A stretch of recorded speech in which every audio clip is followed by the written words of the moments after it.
श्रीरूपं साग्रजान्वितं त्वं सजीवं साद्वैतं सावधूतं परिजनसहितं कृष्णचैतन्यदेवं श्रीराधा कृष्णपादान् सागरललिता श्रीविशाखान्वितान् च हे कृष्णा करुणा सिन्धु दीनबन्धु जगत्पते गोपेश गोपिका कान्ता राधा कान्ता नमोऽस्तुते तप्त काञ्चन गौराङ्गी राधे बृन्दावनेश्वरी वृषभानुसुते देवी प्रणमामि हरिप्रिये नमो विष्णुपादाय कृष्णप्रेष्ठाय भूतले श्रीमते भक्तिवेदान्त स्वामिनिति नामिने नमस्ते सारस्वती देवी गौरवाणी प्रचारिणे निर्विशेष शून्यवादी पाश्चात्यदेशतारिणि वाञ्छाकल्पतरुभ्यश्च कृपा सिन्धुभ्येव च पतितानां पावनेभ्यो वैष्णवेभ्यो नमो नमः जय श्री कृष्ण चैतन्य प्रभु नित्यानंद श्री अद्वैत गदाधर श्रीवासादि गौर भक्त वृंद हरे कृष्णा कृष्ण कृष्ण हरे हरे हरे राम राम राम हरे हरे जय जय श्री चैतन्य जय नित्यानंद जय अद्वैत चंद्र जय गौर भक्त वृंद जय जय श्री चैतन्य जय नित्यानंद जय अद्वैत चंद्र जय गौर भक्त वृंद जय जय श्री चैतन्य जय नित्यानंद जय अद्वैत चंद्र जय गौर भक्त वृंद ओम नमो भगवते वासुदेवाय ओम नमो भगवते वासुदेवाय ओम नमो भगवते वासुदेवाय मूकं करोति वाचालं पंगुं लंघायते गिरिं यत्कृपातमहं वन्दे श्रीगुरुं दीनतारिणं परमानंदमाधवं శ్రీ చైతన్య ఈశ్వరం హరే కృష్ణ మాతాజీ దండవత్ ప్రణామ్ చాలా చాలా థ్యాంక్ యూ మాతాజీ అవకాశం ఇచ్చినందుకు హరే కృష్ణ దండవత్ ప్రణామ్ అందరికి thank you very much Mataji. ఎవరు ఏం చేస్తారు ఇప్పుడు? గోవర్ధనం గిరివనం వందే ఆ శ్లోకం చదవండి. ఎవరు చదువుతారు? చదవను మాతాజీ. ఇంకెవరైనా చదువుతారా? మాతాజీ చదవండి.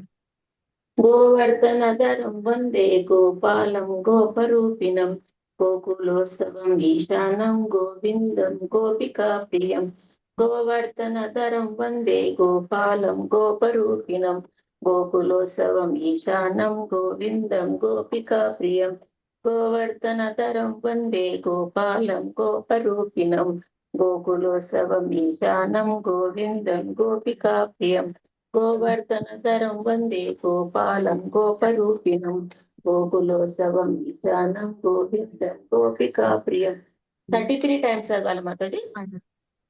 33 టైమ్స్ చదవండి. 3 టైమ్స్ అయిపోయింది. కిందది ఇంకా రెండో శ్లోకం ఉందా అది? వందే నవగణశ్యామం ద్విభుజం మురళీధరం పీతాంబరధరం దేవం శారదం పురుషోత్తమం వందే నవగణశ్యామం ద్విభుజం మురళీధరం పీతాంబరధరం దేవం శారదం పురుషోత్తమం వందే నవగణశ్యామం ద్విభుజం మురళీధరం పీతాంబరధరం దేవం శారదం పురుషోత్తమం. ఓకే మాతాజీ, థ్యాంక్ యూ వెరీ మచ్. ఇప్పుడు మాతాజీ కృష్ణకుమారి మాతాజీ పాడండి, సౌరాష్ట్రకం పాడండి. మీరు పెట్టాలి కదా మాతాజీ. పెట్టాలా? మీ అంత పర్ఫెక్ట్ లేం మాతాజీ. మీ ముందు పిల్లలం మేము, మీ అడుగులు అడిగేస్తున్నాం ఇప్పుడు ఇంకా. పెట్టాలంటే కొంచెం ఆగాలి, మరి నేను ఇందులోంచి తీయాలి. మన గ్రూప్ లో రేపటి నుండి రెడీ పెట్టుకుంటాను, కానీ ఈ రోజు మటుకు మీరే తీయాలి. నేను రెడీగా ఉందా? నేను చదవనా మాతాజీ? చదవండి మాతాజీ. చౌరాష్టకం. వ్రజే ప్రసిద్ధం నవనీత చౌరం గోపాంగనాం నానాం చదుకూల చౌరం అనేక జన్మార్చి పాపం పాప చౌరం చౌరాగ్రగణ్యం పురుషం నమామి. శ్రీరాధికాయ హృదయస్య చౌరం నవాంబుద శ్యామల కాంతి చౌరం పదాశ్రితతానాం చ సమస్తచౌరం చౌరాగ్రగణ్యం పురుషం నమామి. అకృంచనికృత్య ప్రదాశ్రతం యః కరోతి వీక్షుం పది గేహహీనం. కేనాశ్యహో భీషణచౌరయీద్భగ్ దుష్టశ్రుతో వా న జాగ్రతయేతి. యదీయనమపి హరత్ప్రవేశం గిరిప్రసారాన్ ఆపి పాపరాశిన్. ఆశ్చర్యరూపో నను చౌరయీద్భగ దృష్టం శృతో వా న మయా కదాపి. ధనం చ మాని చతేంద్రియాణి ప్రాణాంచ హృత్వా నుమో సర్వ మమేవ. పలాయసే కుత్ర ధృత్యోజ్య చౌర త్వం భక్తిధం నామ్ని మాయా నిరుద్ధః. చినచ్చి ఘోరం యమపాశబంధం భినచ్చి భీమం భవపాశబంధం. చినచ్చి సర్వస్వ సమస్త బంధం నైవాత్మనో భక్తకృతం తు బంధం. మన్మానసే తామన రాశి ఘోరే కారాగృహే దుఃఖమయే నిబద్ధః. లభస్వ హే చౌర కరే చిరాయ స్వచౌర్య దోషోచితమేమ దండం. కారాగృహ సదా గురువే మధుయే మద్భక్తి పాశ దృఢం. బంధన నిశ్చల సన్ త్వం కృష్ణ హే ప్రళయ కోటి శశాంతరేతి. సర్వస్వ చౌర హృదయ నహి మోచయామి. హరే కృష్ణ మాతి. చౌరాష్టకి మీ జై. దండవత్ ప్రణామ మాతాజీ. Thank you. ఏదో చదవచ్చినట్టు చదివిన మాతాజీ. లాస్ట్ కూడా చదివేసారా? ఇది కారాగృహే వసతి.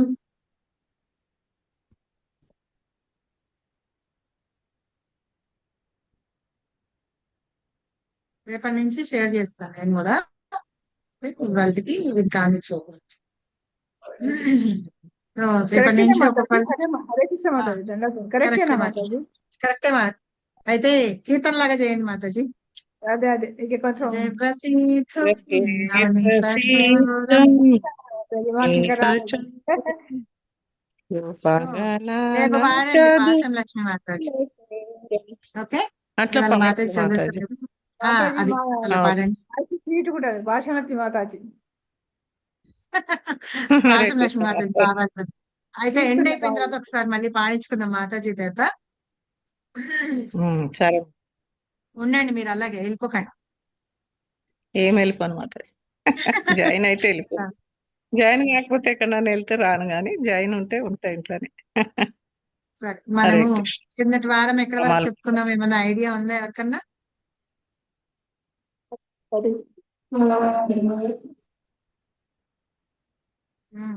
ఏం చెప్పుకున్నాం కొంచెం చెప్పండి.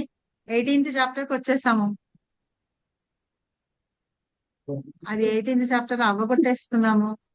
55 చూస్తాను.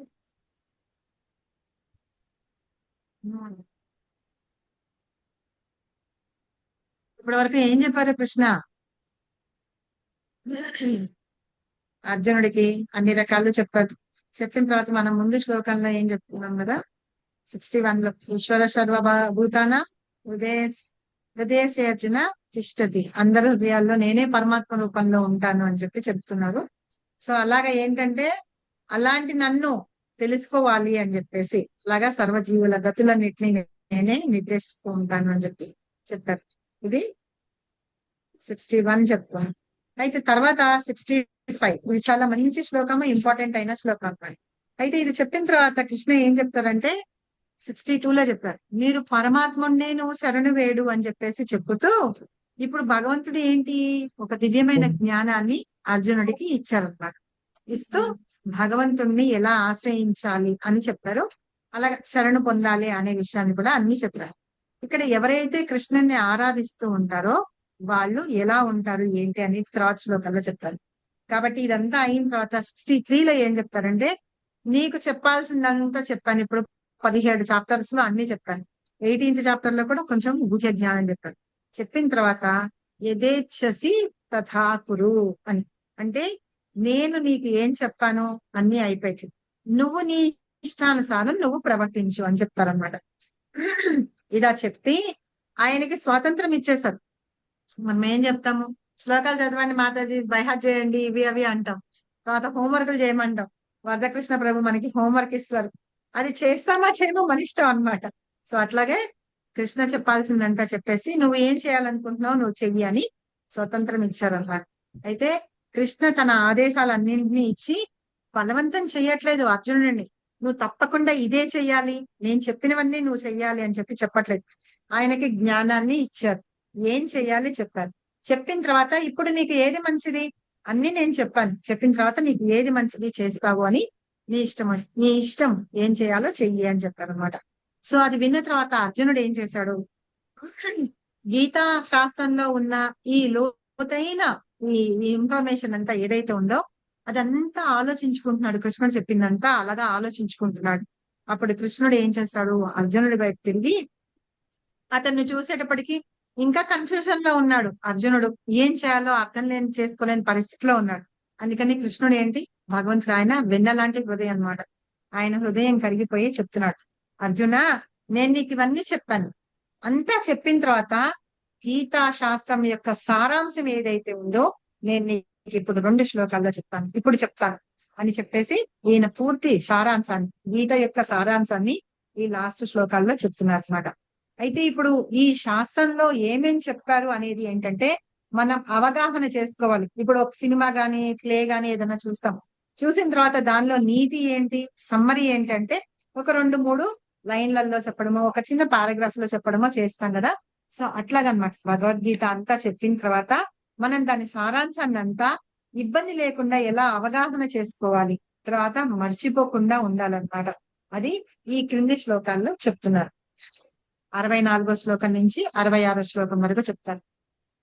ఇప్పుడు 64వ శ్లోకంలో ఏం చెప్తారంటే, నేను ఇప్పుడు నీకు ఇప్పటి వరకు ఒక ఉపదేశాన్ని ఇచ్చాను, దానికంటే కూడా గుహ్యమైనది, నేను సర్వగుహ్యమైనది నేను నీకు చెప్తున్నాను, అది నీ హితం కోసం చెప్తున్నాను, నువ్వు విను అని చెప్పి అర్జునుడికి 64 శ్లోకంలో చెప్తారనమాట. ఇక్కడ ఏంటంటే అర్జునుడికి మళ్ళీ ఇంకొకసారి జ్ఞానాలన్నింట్లో కన్నా మిక్కిలి గుహ్యమైన జ్ఞానాన్ని అర్జునుడికి ఇస్తున్నారనమాట.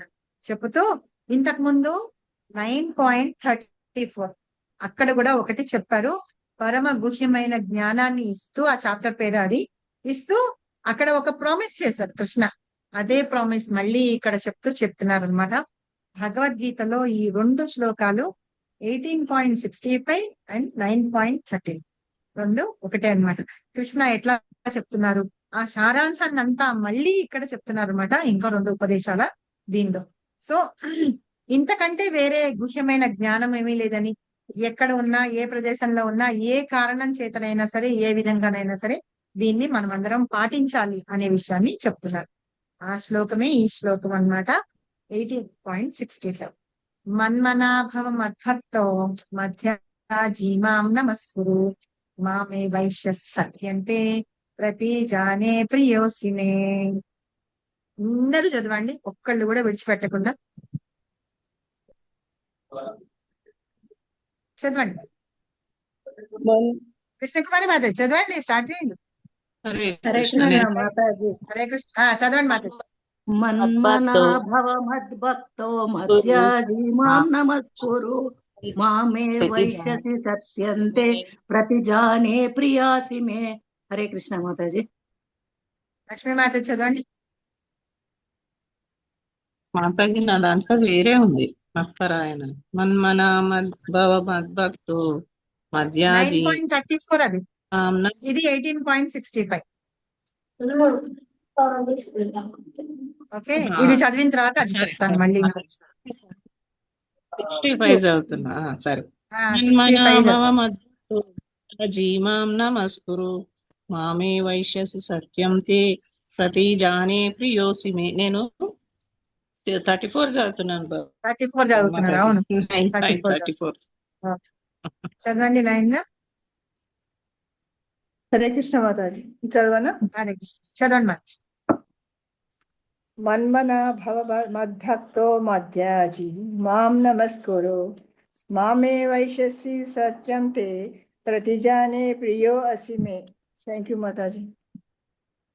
హరే కృష్ణ మాతాజీ. చదవండి. 18.65 మన్మనాభవ మద్భక్తో మత్యాజీ మాం నమస్కురు మామే వైశ్యసి సత్యం తే ప్రతీచానే ప్రియోసి మే. ఇంకా ఎవరు చదువుతారు? హరే కృష్ణ మాతాజీ. మన్మన భవద్భక్తో మధ్యాజీ మాం నమస్కుర్య మామై వైశ్యతి సత్యంతే ప్రతిజానో ప్రియోసి మే.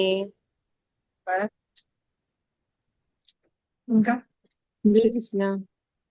హరే కృష్ణ మాతాజీ చదవండి. మన్మనా భవ మద్భక్తో మధ్యాజీ మాం నమస్కురు మామే వైశ్యసి సత్యం తే ప్రతిజానే ప్రియోసి మే. హరే కృష్ణ మాతాజీ. హరే కృష్ణ. ఇంకెవరు చదువుతారు? ప్రణామాలు మాతాజీ. మాతాజీ చదవండి.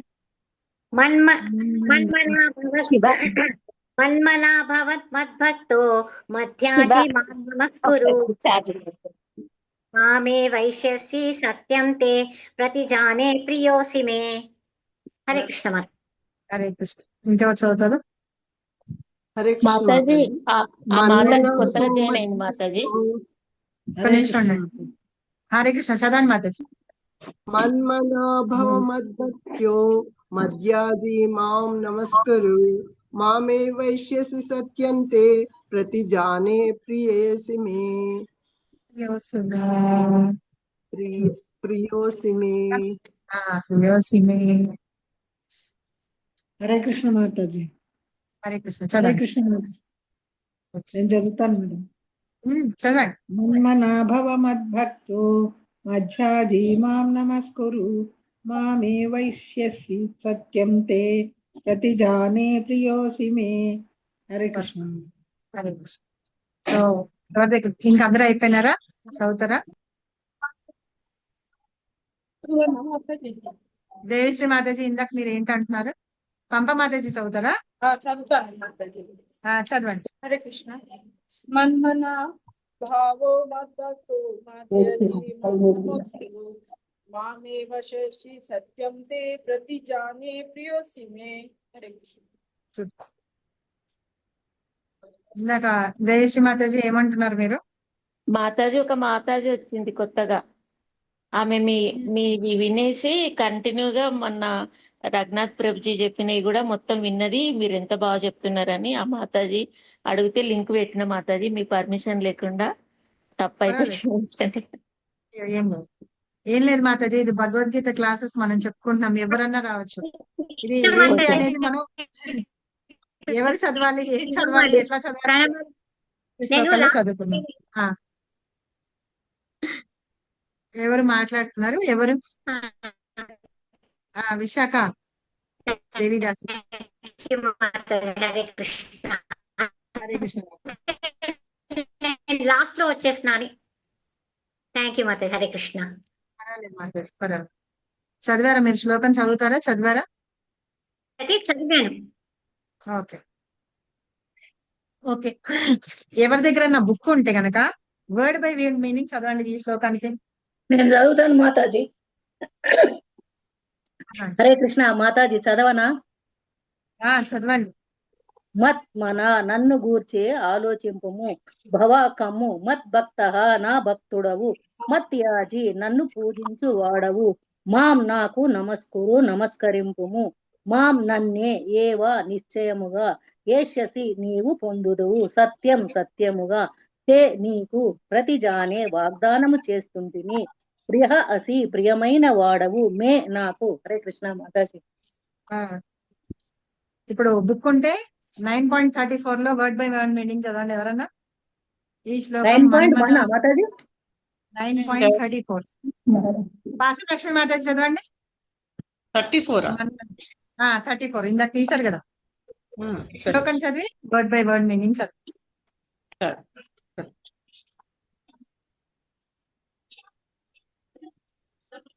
హరే కృష్ణ. మన్మనాభవ మద్భక్తో మధ్యాజీ మాం నమస్కురు మామే వైశ్యసి యుక్తవ్యా మాత్మానం మత్పరాయణః. మన నన్ను గూర్చియే చింతించుము, భవ ఆగుము, మద్భక్త నా భక్తుడవు, యద్యాజి నన్ను పూజించువాడవు. మాం నాకు నమస్కురు నమస్కరించుము. మాం నన్నే ఏవా పూర్తిగా ఏస్యసి నీవు పొందువు. యుక్తవ్య నిమగ్నుడవై ఏవం ఈ విధంగా ఆత్మానం నీ ఆత్మను మత్ పరాయణ నా పట్ల భక్తిని కలిగి. హరే కృష్ణ మాతాజీ. భావం కూడా ఇక్కడ చదవాలా? వినండి. అయితే ఇక్కడ ఏం చెప్తున్నారంటే ఇప్పుడు మనం చదువుకున్న 18.65 శ్లోకము తర్వాత 9.34 శ్లోకము రెండు ఒకటే అన్నమాట. అయితే ఇక్కడ ఏం చెప్తున్నారంటే ఏం చేయాలట? నా గురించి చింతించు, నా భక్తుడివి అవు, నన్నే అర్చించు, నాకు నమస్కరించు.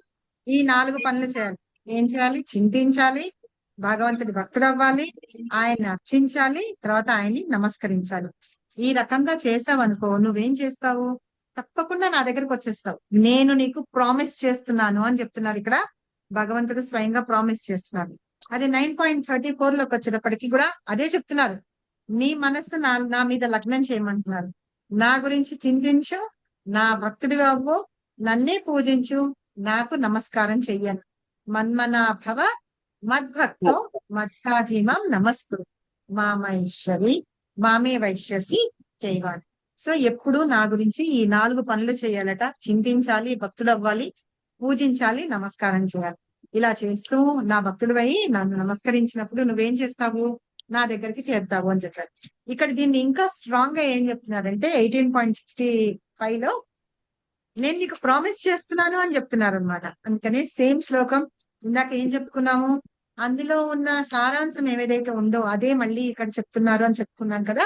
సో ఆ సారాంశాన్ని మళ్ళీ చెప్తూ ఆ శ్లోకాన్ని మళ్ళీ ఇక్కడ రిపీట్ చేస్తూ నేను నీకు ప్రామిస్ చేస్తున్నాను అని భగవంతుడు ఇక్కడ ప్రామిస్ చేస్తున్నారు అనమాట. మనకి నేను ఎవరికి? అర్జునుడికి ప్రామిస్ చేస్తాను. ఎందుకు?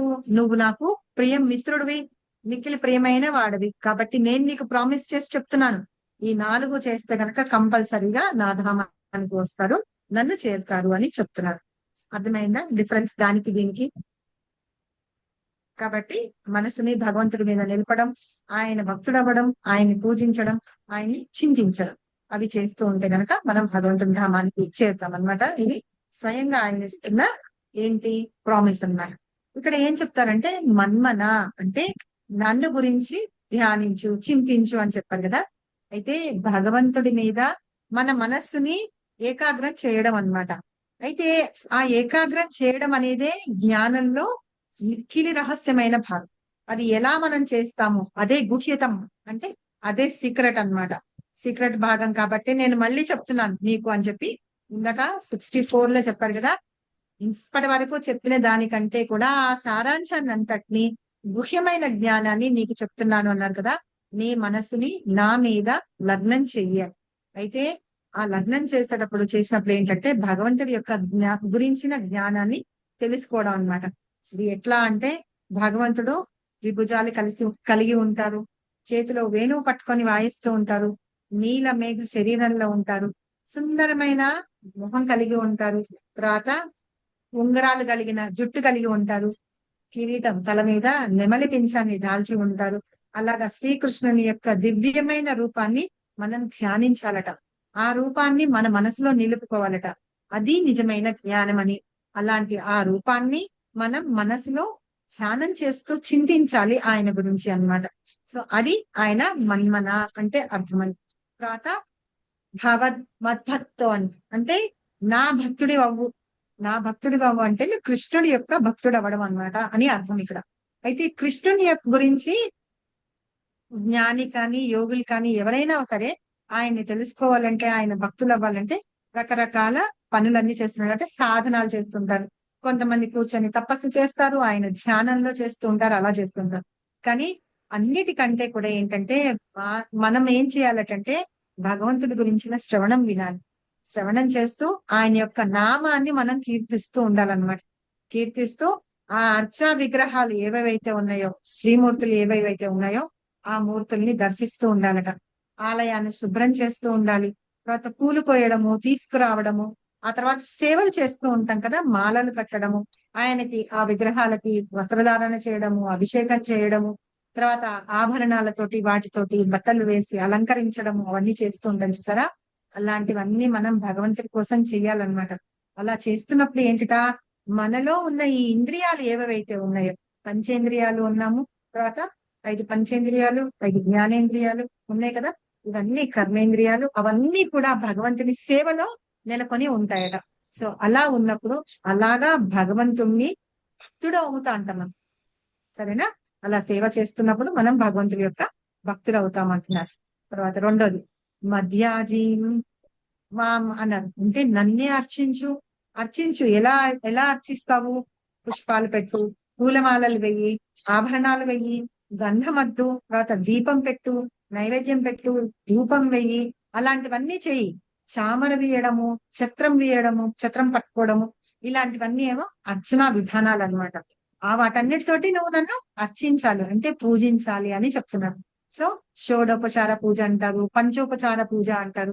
పూలు, నైవేద్యము, తర్వాత చామర వీచడము, ధూప, దీప, నైవేద్యాలు, వీటిని పంచోపచార పూజ అంటారు. తర్వాత షోడోపచార పూజ అంటారు, 16 రకాలుగా చేస్తూ ఉంటారు అన్నమాట. సో ఇవన్నీ వీటన్నిటితోటి నువ్వు నన్ను పూజించు అని చెప్పింది. మాం నమస్కురు అంటే నాకే నమస్కారం చెయ్యి. ఎలా అంటే భూమి మీద పడుకొని సాష్టాంగ నమస్కారం చెయ్యి. మన ఆడవాళ్ళకేమో పంచాంగ ప్రణామం అని ఉంటుంది, మగవాళ్ళకేమో సాష్టాంగ ప్రణామం అంటుంది. సో అట్లాగా నువ్వు నాకు నమస్కారం చెయ్యి అని చెప్తున్నారు. మామే వైశ్యసి, అప్పుడు ఏం చేస్తావు? నువ్వు నన్ను పొందుతావు అన్నమాట. ఎందుకంటే మన ఇంద్రియాలు అన్ని కూడా భగవంతుని సేవలోనే ఉంటూ, మన ఆఖరికి మన మనస్సులో కూడా భగవంతుని రూపాన్ని ముద్రించుకొని ఆయనని ధ్యానం చేస్తూ, ఆయన నామాన్ని పలుకుతూ, ఆయన లీలనని కీర్తి చేస్తూ, మన చేతులతోటి, కాళ్ళతోటి, కళ్ళతోటి, చెవులతోటి అన్ని భగవంతుడి యొక్క సేవ చేస్తూ ఉన్నాం అన్నమాట. అలా చేసినప్పుడు ఏంటట, మనం భగవంతుడిని కంపల్సరిగా పొందుతాము అని. సత్యంతే ప్రతిజాని అంటే శ్రీకృష్ణ భగవానుడు ఇక్కడ ప్రామిస్ చేస్తామట, వాగ్దానం చేస్తున్నాడు. ఎప్పుడైతే నువ్వు ఈ 4 రకాలవి నువ్వు నా కోసం చేస్తావో అప్పుడు నువ్వు నా వాడివి అవుతావు, నేను నీకు ప్రామిస్ చేసి చెప్తున్నాను అని చెప్పేసి ఇక్కడ చెప్తున్నారు మేడం. సో ఇక్కడ ఏంటంటే మనందరము రకరకాలైన పాపాలు అన్ని చేసి కల్మషాలతో ఉన్నాం. మన హృదయం దగ్గర నుంచి మనం కల్మషాలతో ఉన్నాం. అయితే ఇది ఒక పెద్ద పద్ధతి అన్నమాట. వాటన్నిటిని ప్రాయశ్చిత్తం చేసుకొని వాటి ద్వారా మన పాపాలన్నిటినీ ఇచ్చేసుకొని ప్రక్షాళనం అంటారు చూసారా, చేసుకొని మనం కృష్ణుణ్ణి చేరడానికి ఇదే మంచి మార్గం. ఇదే భక్తి సేవ అనే మార్గంలో మనం చేయవలసిన పని అన్నమాట. ఇది అందరికీ సాధ్యం అవుతుందా అంటేను, ఎలాంటి వాళ్ళైనా సరే, ఎవరైనా సరే ఈ పనులు చేయగలం. ధ్యానం చేయగలం కదా, నామం పలకగలం కదా, మన అవయవాలతోటి ఇంద్రియాలతోటి సేవ చేయగలం కదా, అలాగే భగవంతునికి నమస్కారం చేయాలి, పూజ చేయగలం. ఇవన్నీ 4 రకాలు కంపల్సరీగా చేస్తామన్నమాట. సో కాబట్టి కృష్ణుడు ఏమంటున్నాడంటే, ఇవన్నీ నువ్వు చేయడం వల్ల మానవుడు ఒకవేళ చేసి పాపాల నుండి విముక్తి కాకపోయినా సరే, ఎప్పుడైతే నువ్వు నన్ను శరణం పొందుతావో అప్పుడు నీ పాపాలన్నిటి నుండి నువ్వు విముక్తి పొందుతావు. ఇప్పుడు ఈ 4 చేయలేవనుకో, చేయకపోయినా పర్వాలేదు, నువ్వేం చెయ్యి, నన్ను శరణం పొందు. నన్ను శరణం పొందితే గనక నువ్వు పాపాల నుండి ప్రక్షాళన పొందగలుగుతావు అని చెప్తున్నారు. మనం ఈ పట్పట్ చదువుకొని నెక్స్ట్ శ్లోకం చదువు. ఎవరైనా చదవండి 2 పారాగ్రాఫ్లు, ఇద్దరు చదవండి. చదవనా మాతాజీ? హరే కృష్ణ మాతాజీ చదువుతారా? చదవని వాళ్ళ హరే కృష్ణ మాతాజీ. ఇప్పటి వరకు చదవని వాళ్ళు చదవండి. నేను చదవమంటారా మాతాజీ? చదవండి మాతాజీ. ఫస్ట్ పారాగ్రాఫ్ చదవండి, ఇంకోళ్ళు ఎవరన్నా సెకండ్ పారాగ్రాఫ్ చదవండి. హరే కృష్ణ మాతాజీ. వి కుమారి మాతాజీ సెకండ్. First paragraph. మానవుడు శ్రీకృష్ణ భగవాన్ కి భాష్యమే కదా మాతాజీ చదవమన్నారు? భాష్యం. మానవుడు శ్రీకృష్ణ భగవానునికి శుద్ధ భక్తుడే, ఎల్లప్పుడూ అతనిని గూర్చి చింతించుచు అతని కొరకే కర్మ నొనరించుట జ్ఞానమునందలి మిక్కిలి రహస్యమైన గుహ్యతము భాగమై ఉన్నది. ఎవ్వరునూ కృత్రిమంగా ధ్యాన ప్రదర్శన చేయరాదు. శ్రీకృష్ణుని గూర్చి నిరంతరము చింతింపగలిగే అవకాశము కలుగునట్లు జీవితమును మలుచుకొని తమ దైనందిన కార్యములన్నీయును శ్రీకృష్ణునితో సంబంధము కలిగి ఉండునట్లుగా ప్రతి ఒక్కరూ చూచుకొనవలెను. 24 గంటలు శ్రీకృష్ణుని గూర్చి చింతించుటయే తప్ప మరి ఏమి చేయకుండునట్లు అతడు జీవితమున మలుచుకొనవలెను. అట్టి శుద్ధమైన కృష్ణ చైతన్యమునందు నెలకొనిన వాడు నిశ్చయముగా తన ధ్యానమును చేరగలడని శ్రీకృష్ణ భగవానుడు వాగ్దానం చేయుచున్నాడు. అతడు అక్కడ శ్రీకృష్ణుని యొక్క సన్నిహిత సాంగత్యమును ప్రత్యక్షముగా నెలకొనగలడు. అర్జునుడు శ్రీకృష్ణ భగవానునికి ప్రియ మిత్రుడగుడిచే అతనికి ఈ మిక్కిలి రహస్యమైన గుహ్యతమ జ్ఞానము బోధింపబడినది. అర్జునుని మార్గము అనుసరించి ప్రతి వ్యక్తియు శ్రీకృష్ణునికి ప్రియమిత్రుడై అర్జుని వలె పరిపూర్ణత్వమును పొందవచ్చును. హరే కృష్ణ మాతాజీ. హరే కృష్ణ మాతాజీ. ఒక్క నిమిషం కుమారి మాత చెప్తున్న నిమిషం అండి. ఇక్కడ ఏం చెప్తున్నారంటే ఈ శుద్ధ భక్తుడు అంటే భగవంతుడి గురించి మనం ఎప్పుడైతే ఆలోచిస్తూ ఉంటాం చూసారా, అలాంటి వాళ్ళు శుద్ధ భక్తులుగా ఉంటూ ఉంటారని, వాళ్ళు చేసే కర్మ భగవంతుడి కోసం చేస్తారు. దాన్నే గుహ్యమైన జ్ఞానం అని చెప్తున్నారు అనమాట. సో కొంతమంది ఏం చేస్తారంటే నేను భగవంతుడికి సేవ చేస్తున్నాను అది చేస్తున్నానని వాళ్ళు ప్రదర్శన చేస్తారు. షో ఆఫ్ అంటారు చూసారా మనం ఇంగ్లీష్ లో. మా లడ్డు గొప్పలు ఆకలి వేసేసింది, నేను పెట్టలేకపోయినాను, అయ్యయ్యో నా జగన్నాథ్కి పెట్టాను, అమ్మో ఇంత లేట్ అయిపోయింది, అయ్యో ఏకాదశి వచ్చేసింది లేట్ అయిపోయింది, నా కృష్ణకి చల్లగా అవుతుంది, నేను పొద్దున్నే అభిషేకం చేయలేకపోయినానా, వేడి నీళ్ళ. ఇవన్నీ ప్రదర్శనలు అవసరం లేదు. నిజంగా చెప్పాలంటే మన మనసులో నిజమైన భక్తి ఉందనుకోండి, దానికి చెప్పాల్సిన అవసరం లేదు. వాటంతటా అదే పువ్వు దాని పరిమళాన్ని మనం వెళ్ళి ముక్కు పెట్టుకొని చూడక్కర్లు, దానంతటా అదే వికసించి పరిమళాన్ని వెదజల్లుతుంది అనమాట. సో భక్తుడు అనేవాళ్ళు అలా ఉంటారట. మనము అదే అన్నమాట, కృత్రిమ ధ్యాన ప్రదర్శనలో అవసరం లేదు అని. మనం ధ్యానం చేస్తున్నాము, కృష్ణ పేరు చెప్తున్నాము అనుకుంటూనే మనం సగం కళ్ళు తెరుచుకొని చూడడము, ఆయన ఇలా చేస్తున్నామని ఈ కృత్రిమమైన ప్రదర్శనలన్నీ భక్తులు అనేవాళ్ళు చేయరు అనమాట. వాళ్ళు ఏం చేస్తారట, 24 గంటలు భగవంతుని గురించి ఆలోచిస్తారు. ఆయనకి ఎలాంటి బట్టలు వేయాలి, సరే ఈ డ్రెస్ వేసాం కదా, ఇంకెక్కడన్నా చూసాం టెంపుల్లో, ఈ డ్రెస్ వేస్తే ఎట్లా ఉంటుంది, ఇంకా బాగుంటుంది కదా, అది నేను కుట్టగలనా, లేకపోతే కుట్టిన ఎవరైనా ఉన్నారని కుడతారేమో వాళ్ళ దగ్గర కుట్టించుకుందామా, లేకపోతే భగవంతుడికి ఈ కాలి అందేలు అవేవైతే ఉన్నాయో అవి పెడదామా, లేకపోతే చేయించి తీసుకొద్దామా, లేకపోతే కొంతమంది పూసలు తొట్టుకుంటాం అలా పెడదామా, లేకపోతే దామోదర్ గోపాలప్పుడు మనకి ఆర్బిస్ టెంపుల్ లో చేస్తూ ఉంటారు మాతాజీ వాళ్ళు. యశోదమ్మకి జడ ఇంత పొడుగ్గా వేసి ఆ జడకి ఏంటంటే పూసలతోటి పెట్టినవి అట్లాంటివన్నీ తయారు చేస్తూ ఉంటారు, మనకు మాతాజీ చేస్తూ ఉంటారు. సో అవి పెడుతూ ఉంటారు. మాతాజీ నిన్న పెట్టాం కదా అంటే, ఈ డ్రెస్ మీదకి ఇది మ్యాచ్ అవుతుంది చూడు చాలా బాగుంటుందని. అయితే ఆ పిల్ల ఏం చేసిందంటే, సరే ఈవిడ ఊరికనే ఇది చెప్తే ఆవిడ చెప్పింది మనం చేయాలన్నట్టుగా తీసుకొని ఇది పెడతాను మాతాజీ అని పెట్టి చూసింది. మిగతా వాళ్ళందరూ బాగాలేదు, అది బాగుంది, చాలా బాగుంది, పెట్టి చూడు. నిజంగానే పెట్టిన తర్వాత చాలా బాగుంది అంటే వాళ్ళ మనసులో ఊహించుకొని వాళ్ళు చెప్తారనమాట. సో ఇలాగా మనం ప్రదర్శన చేయాల్సిన అవసరం లేదు ఏమి, నిజంగా భక్తి అనేది ఉంటుందన్నమాట. ఒకసారి మేమందరం ఎక్కడ నేను చెప్పను, మేమందరం ఒక చోట సేవకు వెళ్ళాం అనమాట. సేవకు వెళ్తా అంటే అక్కడ మందిర్ మార్జన్ దానికోసం వెళ్తే ఒక మాతాజీ వచ్చింది. ప్రభు ఏం చేశారంటే, మాతాజీ ఇక్కడ గోడ తుడవండి అని అంటే ఇట్లా చూసింది, 5 నిమిషాలు వెళ్ళిపోయింది. ఒకసారి అక్కడ పిల్లలు ఉన్నాయి అవి తుడుస్తుంటే ఇలా గుడ్డతోటి ఇలా నింది వెళ్ళిపోయింది. తర్వాత మళ్ళీ అక్కడ వైపర్ తోటి నీళ్లు తొడవండి అని అంటే నీళ్ళు వెళ్ళింది, 2 సార్లు తుడిచింది, వెళ్ళి అయిపోయింది ప్రభు నాది అయిపోయింది. ఏంటి మాతాజీ ఇంత ఫాస్ట్ గా వచ్చేస్తున్నారు మీరు జీనీ లాగా అని. జీనీ అంటే ఏంటా జీనీ అనుకున్నా. మనము ఆ అల్లా అద్భుత దీపం ఇది ఉంటుంది చూసారా, ఇలా అనగానే వస్తుంది జీనీ, వెళ్ళది తుడిచినప్పుడు అంటే ఆ మాట పూర్తి అయ్యేటప్పటికి చేసి వచ్చేస్తుంది అనమాట. అలా చేసి వచ్చేస్తున్నారు ఏంటి అని.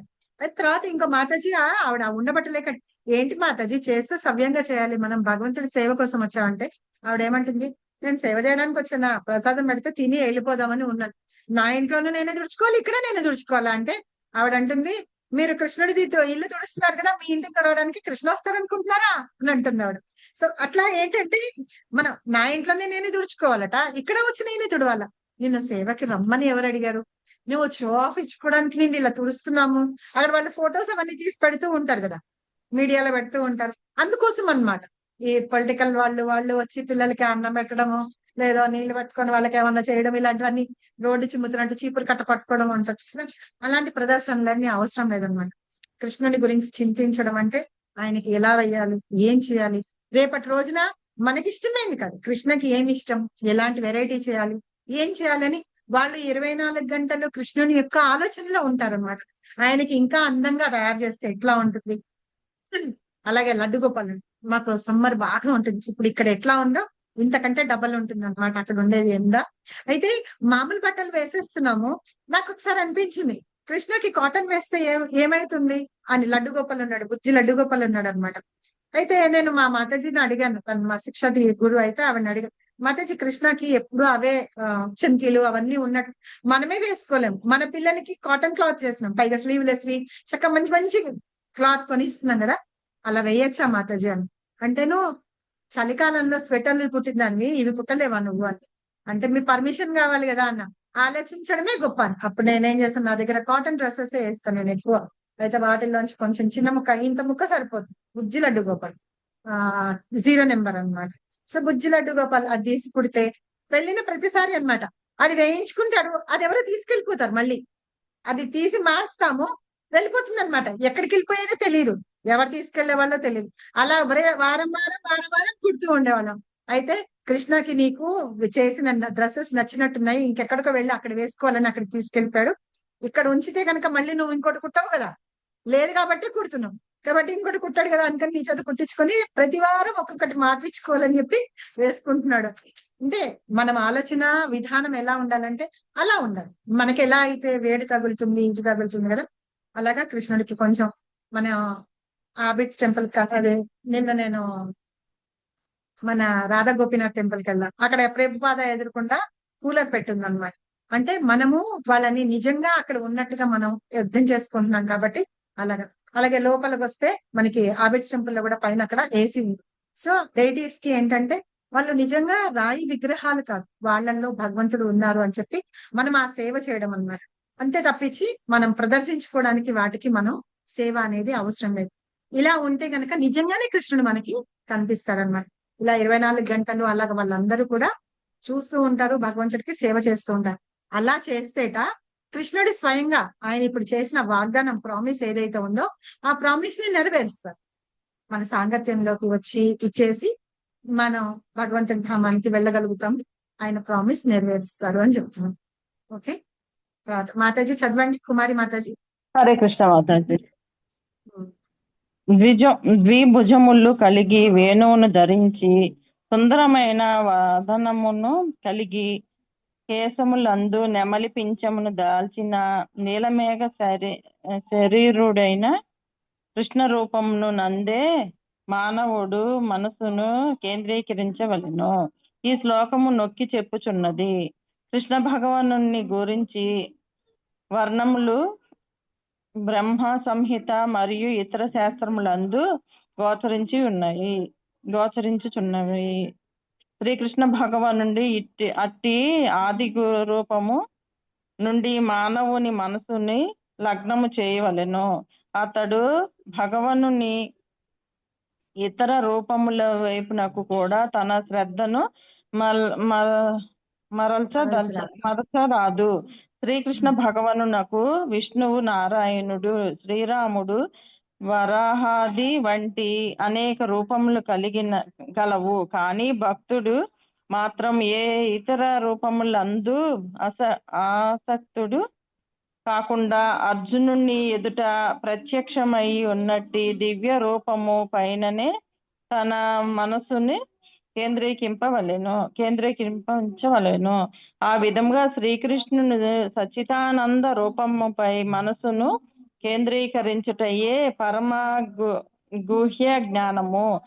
అర్జునుడు శ్రీకృష్ణునికి ప్రియ మిత్రుడగుటచే అతనికి ఈ గుహ్య జ్ఞానము వెల్లడింపబడినది. హరే కృష్ణ. కృష్ణుడు ఎందుకు ఈ గుహ్య జ్ఞానాన్ని చెప్తున్నాడు? ఇలా నేను ప్రామిస్ చేస్తున్నాను ఇవి చేయండి అని. చాలా పరమ మిత్రుడు, ఇంకా ఏది చెప్పితే అర్జునుడు అదే చేస్తాడనమాట. కృష్ణుడికి చాలా ప్రియమైన వాడు. మనం 12th చాప్టర్ లో చదువుకున్నాము. కృష్ణుడికి ఎవరు ప్రియమైన వాళ్ళు అంటే చాలా శ్లోకాలు ఉన్నాయి, అందులో చదువుకున్నాము మనము. 12th చాప్టర్ 12th చాప్టర్ గోపికలు మాతాజీ కాకుండా అంటే ఈయనకి చాలా ప్రియమైన మిత్రుడు. గోపికలు వాళ్ళ భావం వేరు, వాళ్ళు మాధుర్య భావంలో వాళ్ళ సేవ చేస్తుంటారు. అయితే ఇక్కడ ఒక భక్తుడు అనే వాళ్ళు ఎలా ఉంటారు, నాకు ఎవరు ప్రియమైన వాళ్ళు అని చెప్పేసి కృష్ణుడు 12th చాప్టర్ లో చెప్పారనమాట. నేను కొన్ని శ్లోకాలు ట్రై చేస్తాను చెప్పడానికి, వెంటనే గుర్తు రావట్లేదు.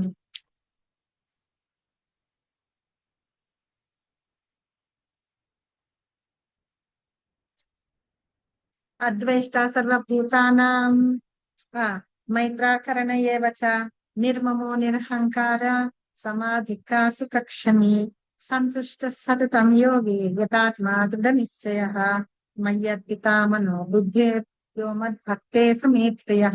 ఇలాంటి వాళ్ళందరూ నాకు ఇష్టము అని చెప్పేసి కృష్ణ 12th చాప్టర్ లో చెప్పారనమాట, భగవద్గీత 12th చాప్టర్ లో.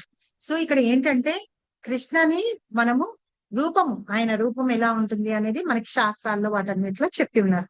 ఎలా ఉంటుందట, ఆయన 2 చేతులు కలిగి ఉంటారు, త్రిభంగిలో ఉంటారు, వేణువు ఊదుతూ ఉంటారు, చాలా అందమైన మొహం కలిగి ఉంటుంది, ఆ కేశాలు ఉంగరాలు చుట్టుకొని ఇలా జుట్టుకుంటుంది, తర్వాత నెమలి పింఛం పెట్టుకున్నారంటే కృష్ణుడే అన్నమాట. మనం గౌరనితాయిలో కూడా చూడండి, అలా పెడితే ఎవరు గౌరవంగా, ఎవరు నిత్యానంద ప్రభు అని అంటే ఎవరైతే నెమలి పింఛం పెట్టుకొని ఆయనే గౌరవంగా అని చెప్పేస్తాం అనమాట, సింపుల్ గా. అయితే సో ఇట్లాగ ఏంటంటే ఆ కృష్ణుని రూపం నీలమేఘ శ్యాముడు, పీతాంబరం ధరించి ఉంటాడు, అలాగా మనం చెప్పేసేయచ్చు. అలాగే బ్రహ్మ సంహిత అలాంటి వాటన్నిటిలో కూడా కృష్ణుని యొక్క రూప వర్ణన ఉందన్నమాట. శాస్త్రాల్లో కూడా చూసుకుంటే మనము ఈ మెయిన్లీ భాగవతంలో ప్రతి ఒక్క భక్తుడు భగవంతుని యొక్క రూపాన్ని వర్ణిస్తూ ఉంటారనమాట. అలాగే ఉత్తర దగ్గర నుంచి వస్తుంది. ఉత్తర కంటే ముందు అర్జునుడు అన్నమాట. అర్జునుడు ఎప్పుడు భగవంతుడిని వర్ణిస్తాడు అంటే, అశ్వత్థామ బ్రహ్మాస్త్రం వేస్తుంది. ఆ అస్త్రం వేసినప్పుడు అతనికి వేయడం ఒక్కటే తెలుసు, కానీ దాన్ని మళ్ళీ తిరస్కరించడం అంటే దాన్ని నిరోధించడం తెలియదు అనమాట. సో అలా వేసినప్పుడు అంత నల్లగా అయిపోయి అగ్ని జ్వాలలు ఉండుతున్నట్టుగా వేడివేడిగా ఉంటుందన్నమాట. అప్పుడు భగవంతుడిని పొగుడుతాడనమాట అర్జునుడు, నువ్వు ఇంత గొప్పవాడివి, నీకే తెలియాలి ఇదంతా ఎక్కడి నుంచి వస్తుంది, అగ్ని జ్వాలలన్నీ జీవులందరూ చనిపోయేటట్టుగా ఉండి దహించేస్తుంది శరీరాన్ని, వాటిని దహించేస్తుంది. ఆ అగ్ని జ్వాలలు అలాంటివన్నీ ఎక్కడి నుంచి వస్తున్నాయి, ఎలా వస్తున్నాయి అని చెప్పి అర్జునుడు ఫస్ట్ స్తుతిస్తాడన్నమాట. తర్వాత ఉత్తర తన గర్భంలోకి ఆ అస్త్రం వస్తోంది, నాకు అది తెలుస్తోంది, నువ్వు తప్ప ఈ భూమి మీద కాపాడే వాళ్ళు ఎవ్వరు లేరు, నువ్వే నాకు రక్ష అని చెప్పి ఆవిడ ప్రార్థిస్తుంది. తర్వాత కుంతి మహారాణి ప్రార్థిస్తుంది. మనం భాగవతం ఇన్వకేషన్ ప్రేయర్స్ లో వాటిల్లో చదువుకుంటూ ఉంటాం. నమ పంకజ్ నాభాయ అని చెప్తుంది, తర్వాత దేవకీ నందనాయచ అని చెప్తుంది, నందగోప కుమారాయ అని చెప్తుంది. అలాగా ఆవిడకి సూచిస్తుంది. అలాగే భీష్మ పితామహుడు ఆయన యుద్ధంలో కృష్ణుడు ఎట్లా ఉన్నాడు అని చెప్పేసి ఆయన్ని పొగుడుతూ ఉంటాడు. కమల వృక్షం అని చెప్పేసి ఆ వృక్షం రంగులో ఉన్నారు అని చెప్పేసి పొగుడుతుంది. అలాగే తర్వాత వెళ్తూ ఉంటే గనక ధ్రువుడు, తర్వాత ప్రహ్లాదుడు, వాళ్ళందరూ కూడా భగవంతుడిని పొగుడుతూ ఉంటారనమాట. ప్రహ్లాదుడు కూడా ఏంటి, ఆయన యొక్క రూపం చూసి, ఆ భీకరమైన రూపం చూసి అక్కడ ఉన్న ఇంద్రాది దేవతలే కాకుండా బ్రహ్మతోటి సహా వాళ్ళందరూ భయపడిపోయి వణికిపోతూ ఉంటారనమాట. పైగా ఆయన భార్య అయిన స్వయంగా లక్ష్మీదేవే ఆయన దగ్గరికి వెళ్ళి ఆయన శాంతింప చేయమంటే ఆవిడ, అమ్మ నాకు భయం వేస్తుంది, ఈయన రూపం నాకు చూస్తేనే వణుకు పుడుతుంది అండి. అప్పుడు వెళ్ళి బ్రహ్మదేవుడు ప్రహ్లాదుడికి చెప్తాడనమాట, నీకోసమే భగవంతుడు ఆ అవతారం తీసుకొని వచ్చాను, నువ్వే వెళ్ళి ఆయనని శాంతింప చెయ్యంటే 5 ఏళ్ల పిల్లాడు, అసలు భయం లేదు ఏమీ లేకుండా భగవంతుడు కదా, అలాగా భయం లేకుండా వెళ్ళి భగవంతుడిని స్తుతిస్తాడనమాట. దాంతో ఆయనకి ఎంత ఆనందం వేస్తుందంటే ఇలా ఎత్తుకొని, మామూలుగా సింహం తల కదా, అందుకని ఆ నాలుకతోటి ఇలాగా నాకుతూ ఉంటారట. సో అట్లాగా భగవంతుడు భక్తుల్ని అంత దరి చేర్చుకుంటూ ఉంటారు. సో మనం కూడా అంతే, మనం భగవంతుడి రూపం ఏ రూపం ఇష్టమో ఆ రూపాన్ని మనం ధ్యానం చేసుకుంటూ ఉండాలి. చాలా మందికి, నాకైతే స్టార్టింగ్ లో కృష్ణుడిది ఇది అన్నప్పుడు నేనేం చేసేదాన్ని అంటే, పిల్లలందరికీ ఫ్యాన్సీ డ్రెస్ లాగా, అంటే జన్మాష్టమికి వాటికి రాధాష్టమికి వాటికి ఏదైనా సరే కృష్ణుడిని పిల్లల్ని తయారు చేయడం అంటే బాగుంటుంది కదా. అయితే నేనేం చేసేదాన్ని అంటే, మా ఆయనది కండువా ఉంది, చిన్న పిల్లాడు ఉన్నాడు, వాడు 3 ఏళ్ల పిల్లాడే ఉన్నాడు అనమాట, వాడికి మాటలు రావు, 2.5 ఏళ్ళు ఏమీ రావు. అది కండువా వాడికి చుట్టేసేసి పెడితే వాళ్ళందరూ నన్ను అనేవాళ్ళు అనమాట, మాతాజీ కృష్ణుడు ఎల్లో కలర్ వేసుకుంటాడు, ఈ గోధుమ రంగుది బంగారం రంగుది కాదు అంటే కృష్ణుడు ఏదన్నా వేసుకుంది ఆయన, ఎందుకంటే ఆయన కృష్ణుడు కాబట్టి. నాకు ఇలాగే కనిపిస్తుంది. ఆ పిల్లోడికి 2 ఏళ్ల పిల్లాడికి మనం బ్లూ కలర్ ఏం వేస్తాము, షర్ట్ వేస్తే అసహ్యంగా ఉంటుంది, కనిపించదు. కానీ వాడిని అలాగ తయారు చేసి ఆ పట్టు వస్త్రాన్ని కట్టి వాడికి మెళ్ళో ముత్యాల మాలలు వేసి ఫ్లూట్ ఇస్తే పైన చిన్న నెమలి పింఛం పెడితే వాడు ఎంత ముద్దుగా ఉన్నాడంటే, నిజంగా ఆవిడైతే ఇంత పెద్ద ఫోటో ఫ్రేమ్ చేసి వాళ్ళ ఇంటి గుమ్మం ముందు తగిలించుకుంది. అందరు ఇప్పుడు వాడు పెద్దవాడు అయిపోయినాడు, అయినా సరే ఎవరు ఎంత బాగున్నాడు కదా కృష్ణుడు, ఎంత బాగున్నాడు. మామూలుగా మనం చూసి నీలి రంగులో ఉన్న కృష్ణుడు ఇది చాలా బాగున్నాడు, ముద్దుగా ఉన్నాడు అని ఇప్పటికే అనుకుంటారు. మాతేజ్ నాకు చెప్తుంది, వాడి పుట్టినరోజు అప్పుడల్లా మెసేజ్ పడుతుంది అనమాట, మస్కట్ లో ఉన్నాడు, పాకిస్తాన్ ఆవిడ పైన. సో అట్లాగే ఒక చిన్న పాప ఉండేది. ఫస్ట్ దాన్ని తయారు చేశాను అనమాట కృష్ణుడిగా. దానికి 1.5 year దాన్ని తయారు చేశాను. అయితే నాకు ప్రతిసారి అనిపించేది, కానీ ఇట్లాగే బాగున్నాడు కదా కృష్ణుడు. అందరికి నీలి రంగు అని చెప్తాం, కానీ చిన్నప్పుడు కృష్ణుడు ఇట్లాగే ఉండేవాడేమో అని. అయితే అందరూ విమర్శించడం మొదలు పెట్టిన తర్వాత మా ప్రభు ఒక ఆయన ఉన్నాడు మస్కట్ నుంచి వచ్చి. అయితే ప్రభు వాళ్ళందరూ ఇలా అంటున్నారు, నేను చేసేది తప్ప, నాకు ఎందుకనో ఇలా అనిపించింది, పిల్లలకి ఏం రంగు పూస్తాము అది నాకు ఆలోచన కూడా రాలేదు. బ్లూ రంగు వేయాలి అని లేదు. అసలు కడుతున్నప్పుడు ఒక వడ్డానం పెట్టాలి చక్కగా, ఆ ఫ్లూట్ దోపుకోవడానికి వాళ్ళకి కొంచెం చిన్న బెల్ట్ లాగా పెడితే అందులో దోపుకుంటారు. తర్వాత మళ్ళీ ఆడుకుంటూ ఉంటారు, ఇలా చప్పట్లు కొట్టినప్పుడు ఆడుకుంటారు. వాళ్ళ మెల్ల ఇవి వేస్తాము. మగపిల్లలకి హోల్స్ లేకుండా ఎట్లా పెడతాము, చెవులకి ఒక రబ్బర్ బ్యాండ్ పెట్టి ఇట్లా పెట్టాము. అసలు మీరు మనుషులేనా, మీరు ఏమనుకుంటున్నారండి అంటే ఏమైంది, మేమన్నా తప్పు చేసామా అని. లేదు, ఈ ఆలోచనలన్నీ ఎలా వస్తాయి మీకు అని అనమాట. సో అలాగ రబ్బర్ బ్యాండ్లు పెట్టి ఇలా పెట్టి పిల్లలకి మంచిగా అన్నమాట తయారు చేసి పెట్టేటప్పటికి చాలా బాగుంది అనిపించింది. అయితే నేను ఒకసారి ఒక ప్రభు వస్తే, సీనియర్ డివోటీ వస్తే వెళ్ళి అడినా అనమాట, ప్రభు ఇట్లా అందరూ ఇట్లా అంటున్నారు, నేనేమన్నా తప్పు చేశాను అంటే, మీ కృష్ణుడు చాలా బాగున్నాడు మాతాజీ, మన హృదయంలో మనకి ఎలా అనిపిస్తే అలా చేయాలి. మీకు ఒక్క మాట చెప్తా ఉండండి, ఆ సముద్రం దగ్గర నీళ్ల వాటి మీద పాల నురుగు ఉంటుంది చూసారా, అలాంటి బట్టలు వేసుకొని ఆ నురుగు ఇలా ఉంటుంది చూసారా, అలాగా కృష్ణుడి యొక్క ఆ పైన ఉన్న వస్త్రము, ఈ ఉత్తరీయము అవి ఉంటాయి చూసారా, అలా ఎగురుతున్నట్టుగా ఉంటుందిట. ఆ అలలతోటి అలా ఎగురుతున్నట్టుగా ఉంటుంది. నాకు అట్లాంటి కృష్ణుడు అంటే నాకు చాలా ఇష్టం మాతాజీ, కానీ చెప్తే అందరు నవ్వుతారు కదా అని. నేను అనుకున్నా, అసలు ఎంత బాగుంది కదా, ఇమాజినేషన్ ఎంత బాగుంది కదా. అలా కూర్చొని కృష్ణుడు ఫ్లూట్ వాయిస్తూ ఉంటాడట. ఆయన ఉత్తరీయము ఇటువైపు ఇటువైపు ఇంత పెద్దగా ఉంటాయి కదా, ఆ అలలు ఇలా వస్తూ ఉంటాయి కదా, పాల నురుగులాగా అలలు వస్తూ ఉంటాయి. ఆ అలల్లాగా ఇలా ఎగురు, ఎంత బాగుంది అని. అట్లా ఏంటంటే మన కృష్ణ మనం ఎలా అనుకుంటే ఆ రూపంలో మనం ధ్యానించుకోవచ్చు. కానీ శాస్త్రాలన్నిట్లోనే కృష్ణ నీలి రంగులో ఉంటారు, పీతాంబరం వేసుకొని ఉంటారు, 2 చేతులతో ద్విభుజ రూపంలో ఉంటారు, చతుర్భుజ రూపంలో ఉంటే విష్ణుమూర్తి. సో ఫ్లూట్ పట్టుకొని ఉంటారు, అలా అలా ఉంటారు భగవంతుడు అని చెప్తూ మన శాస్త్రాలన్నిట్లో కూడా ప్రతి భక్తుడు భగవంతుడి యొక్క రూపాన్ని వర్ణిస్తుంది. సో అలాగా బ్రహ్మ సంహితలో కూడా చెప్తారనమాట, ఆయన వైకుంఠం ఎట్లా ఉంటుందని చెప్తారు. బ్రహ్మ సంహిత గుర్తున్న వాళ్ళు చెప్పండి, నాగచంద్రిక మాతాజీ ఇంకెవరన్నా. చింతామణి ప్రకర సద్మిసు కల్ప వృక్ష లక్షావృతేషు సురభి అంతేనా, లక్షావృతేషు సురభిర అభిపాలయంతం లక్ష్మీ సహస్ర శత సంభ్రమ సేవ్యమానం గోవిందమాది పురుషం ధ్వజహం నమామి. అలాగా కృష్ణుడట, ఆయన ఉండే ప్లేస్ ఎలా ఉంటుంది, సురభిలతోటి వాళ్ళతోటి ఉంటుందట. చింతామణి వృక్షాలు ఉంటాయట, మనం ఏమీ అడగాల్సిన అవసరం లేదు, మనం ఇలా మనసులో అనుకోవడానికి కూడా లేదనమాట. అన్ని అలా మనకి కావాల్సినవన్నీ ఇచ్చేస్తూ ఉంటాయి. అక్కడ సహస్ర లక్ష్ములు భగవంతుడికి సేవ చేస్తూ ఉంటారట, ఆయన విరాజమానుడై ఉంటూ ఉంటాడు. సో అలా ఉంటుందట ఆయన ఉండే చింతామణి ఇదన్నమాట. సో అట్లాగా అలే కాకుండా ఇంకా భగవంతుడి యొక్క రూప వర్ణన కూడా ఉండదు. సో ఇట్లా ఏంటంటే మన శాస్త్రాలన్నింటిలో వాటన్నిటిలో ఈయన యొక్క రూపాన్ని వాటన్నిటిని కూడా వర్ణించి చెప్తారనమాట. అంతేకాకుండా భగవంతుడు ఏంటట, విష్ణువు, నారాయణుడు, శ్రీరాముడు, వరాహము, మత్స్య, కూర్మ, ఇన్ని అవతారాలు ఉన్నాయి కదా, ఈ రూపాలన్నీ కలిగి ఉన్నాడు ఆయన. సో ఈ విష్ణువు నుంచే అందరూ వచ్చారని. సో భక్తుడు ఏమాత్రం ఏ రూపాలందు ఆసక్తుడై అంటే ఆ రూపాన్ని మనం కొలుచుకోవచ్చు అనమాట భక్తుడు. అలాగా ఏ రూపంలో ఇది చేస్తే కనుక ఆ ఆసక్తి ఉన్న రూపం మన ఎదుట ప్రత్యక్షం అవుతుంది. ఆ దివ్య రూపాన్ని మన మనసులో కేంద్రీకరించుకొని ఆయన ధ్యానం చెయ్యాలి, ఆయనను ఎప్పుడూ చింతన చెయ్యాలి, ఆయన గురించి చింతన చేయాలి అని చెప్తుంది. సో ఎందుకంటే కృష్ణుడిది సచ్చిదానంద స్వరూపము కాబట్టి ఆ మనసు రూపాన్ని మన మనసులో ప్రతిష్ఠించుకొని మనము ధ్యానం చేయాలి. అదే గుహ్యమైన జ్ఞానం. కాబట్టి అర్జున, నువ్వు నాకు చాలా ప్రియమైన మిత్రుడివి కదా, అందుకని ఈ జ్ఞానాన్ని అంతటి, ఈ సీక్రెట్ అంతా నేను నీకు చెప్పాను అని చెప్తున్నాను అనమాట. ఎలాగో చెప్తున్నాను కాబట్టి చెప్తాను. భీష్మ పితామహుడు భగవంతుడు ఆ పార్థసారథి రూపంలో ఉన్న భగవంతుడు అంటే ఆయనకి ఇష్టం.